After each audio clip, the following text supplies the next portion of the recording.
Hello बच्चों, मेरे class में आप सभी का हार्दिक स्वागत है। आज हम लोग कवि धूमिल जी द्वारा रचित एक कविता जिसका शीर्षक है धूमिल की अंतिम कविता।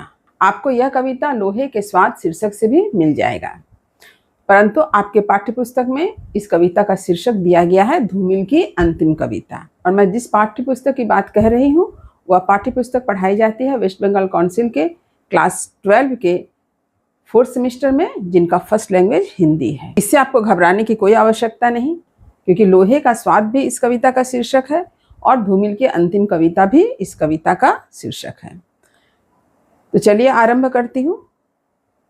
कवि धूमिल जी का पूरा नाम सुदामा पांडे है, यह मैंने उनके कवि परिचय में ही बतला दिया है। कवि धूमिल जनवादी कवि हैं। जनता के विचारों को सबके समक्ष प्रस्तुत करना ही उनका उद्देश्य है। कवि ने प्रतीकात्मक रूप से इस कविता का संबंध किससे जोड़ा है? मनुष्य की विवशता और लाचारी से। यानी मनुष्य की विवशता और लाचारी से इस कविता का संबंध है। इस कविता में वर्तमान समाज के सामान्य जीवन की दुर्दशा का चित्रण हमें मिलता है। अतः जनता के बीच रहकर जनता के पीड़ा को महसूस करना और उसे अभिव्यक्त करना, यही उनके साहित्य का लक्ष्य है। तो अभी मैंने जो कुछ बतलाया यह है कविता का प्रसंग। अब मैं कविता को पढ़कर सुनाती हूँ।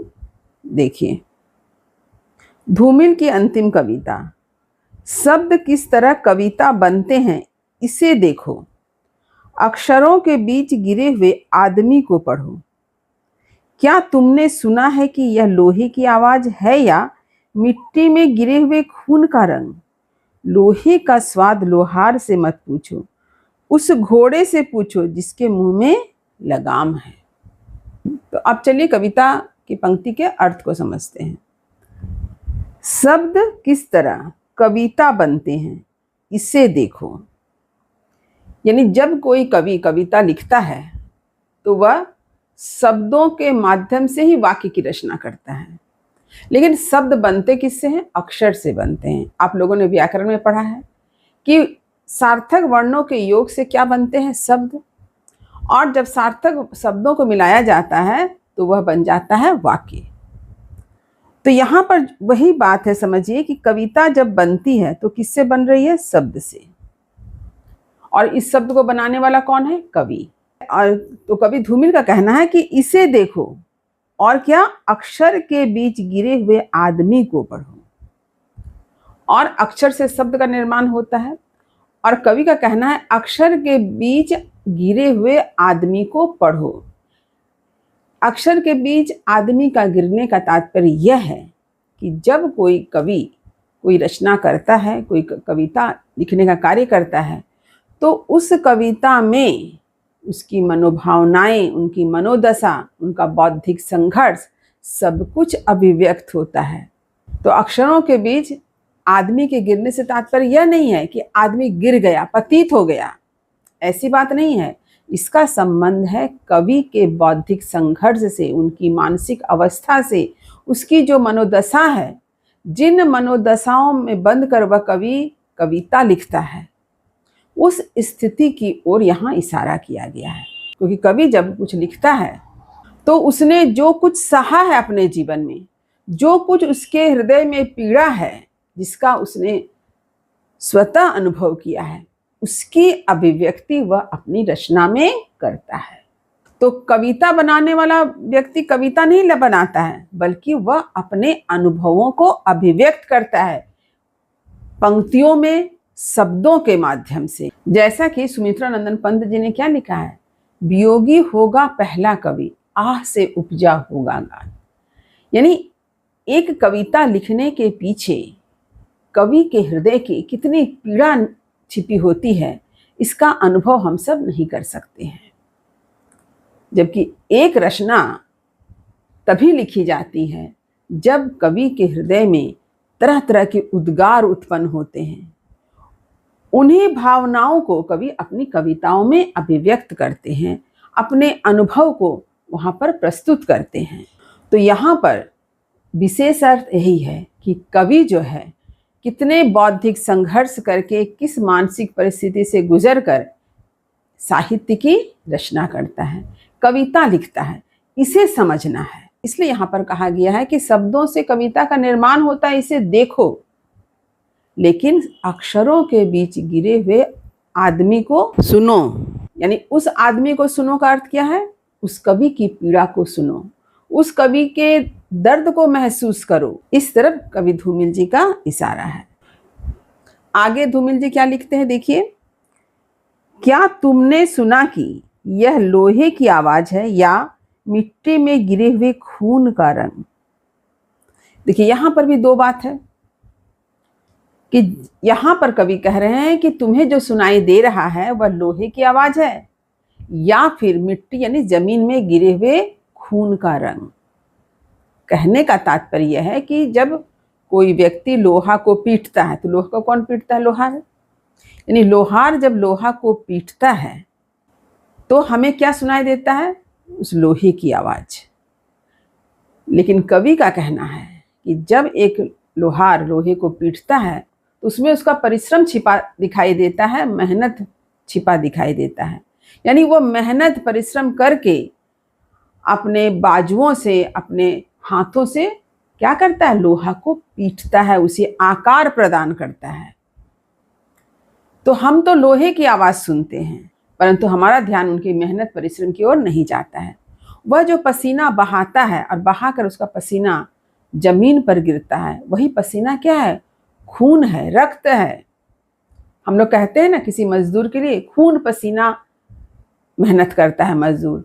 किसान ने खून पसीना एक करके फसल उगाया है। तो यानी पसीना ही किसका रूप ले लिया? खून का रूप ले लिया। तो एक लोहार जब लोहे को पीटता है, उसे बजाता है, तो हमें लोहे की आवाज सुनाई देती है। लेकिन उस लोहे को पीटने में, लोहे को आकार देने में उसकी जो मेहनत है, उसका जो खून पसीना है, उसे हम समझ नहीं पाते हैं। यहाँ पर कवि इसे समझने के लिए कहते हैं कि जमीन में जो गिरा हुआ लोहार का जो पसीना है, उसकी बूंद है, वह खून के समान है, रक्त के समान है, इसे समझो। यानी लोहे को रूप देने में लोहार अपना पसीना बहा रहा है और उसका पसीना ही क्या है? बूंद बनकर जमीन पर गिरता है। इसे ही समझने के लिए कवि कहते हैं। आगे देखिए, लोहे का स्वाद लोहार से मत पूछो, उस घोड़े से पूछो जिसके मुंह में लगाम है। अब कवि कहते हैं कि एक लोहार लोहे को पीटता है, बजाता है, उसे तरह तरह का रूप प्रदान करता है, परंतु उस लोहे का स्वाद कैसा है, इसका जवाब आपको लोहार नहीं दे सकता, क्योंकि लोहार तो लोहा को पीटता है, उसे रूप प्रदान करता है। कवि का कहना है कि लोहे का स्वाद किससे पूछना चाहिए? घोड़े से पूछना चाहिए। तो घोड़ा से क्यों पूछना चाहिए? क्योंकि घोड़े के मुंह में क्या होता है? लगाम होता है। वह लगाम जो होता है वह लोहे का बना होता है। इस तरह से लोहार लोहा को पीटता है, तरह तरह का रूप प्रदान करता है, लेकिन उसका स्वाद कौन चखता है? घोड़ा, क्योंकि उसके मुंह में लोहे का लगाम लगा दिया जाता है, जिससे उसके मुंह में जख्म हो जाते हैं और उस जख्म को वह जीभ से चाटता रहता है। तो किसने लोहे का स्वाद चखा? घोड़ा ने।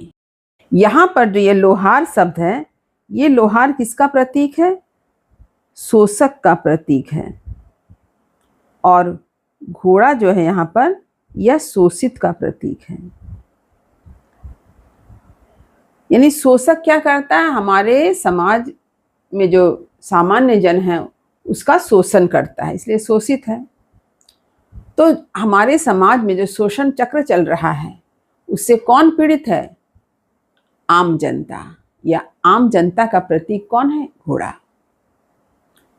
और लोहार यहाँ पर किसका प्रतीक हो गया? शोषक वर्ग का। ये आम जनता इसी तरह से समाज में क्या है? पीड़ा सह रही है, वेदना सह रही है। समाज के जो शोषक वर्ग हैं, वे तो बड़े बड़े धनी वर्ग हैं। उन्हें क्या पता दुख क्या होता है। यदि दुख को जानना है, दुख को समझना है, तो जो दुख झेल रहा है उससे उस दुख के बारे में आपको पूछना पड़ेगा, तभी आप दुख को समझ सकेंगे।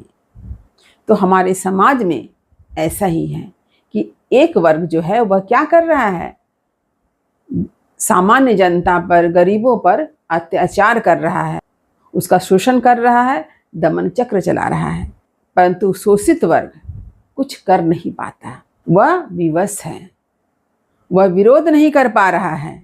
जब किसी जानवर को, जैसे कि घोड़ा को लगाम लगा दी जाती है या फिर किसी जानवर के नाक में नकेल डाल दी जाती है लोहा का, तो वह क्या विरोध कर पाता है? नहीं कर पाता। वह वेदना सहता है और उसी वेदना में अपना जीवन गुजारता है।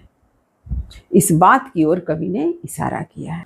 तो उम्मीद करती हूँ कि इस कविता का अर्थ आपने अच्छी तरह समझ लिया होगा। यदि कहीं कुछ समझने में दिक्कत हुई हो तो कमेंट अवश्य करें, वीडियो को लाइक करें और सभी पढ़ने वाले विद्यार्थियों में शेयर करना ना भूलें। जो बच्चे मेरे चैनल पर नए हैं वे चैनल को सब्सक्राइब जरूर कर लें, ताकि हर नई वीडियो का नोटिफिकेशन आपको समय समय पर मिल सके। तब तक पढ़ते रहिए, जीवन में आगे बढ़ते रहिए। मेरी शुभकामनाएं आप सभी बच्चों के साथ है। धन्यवाद।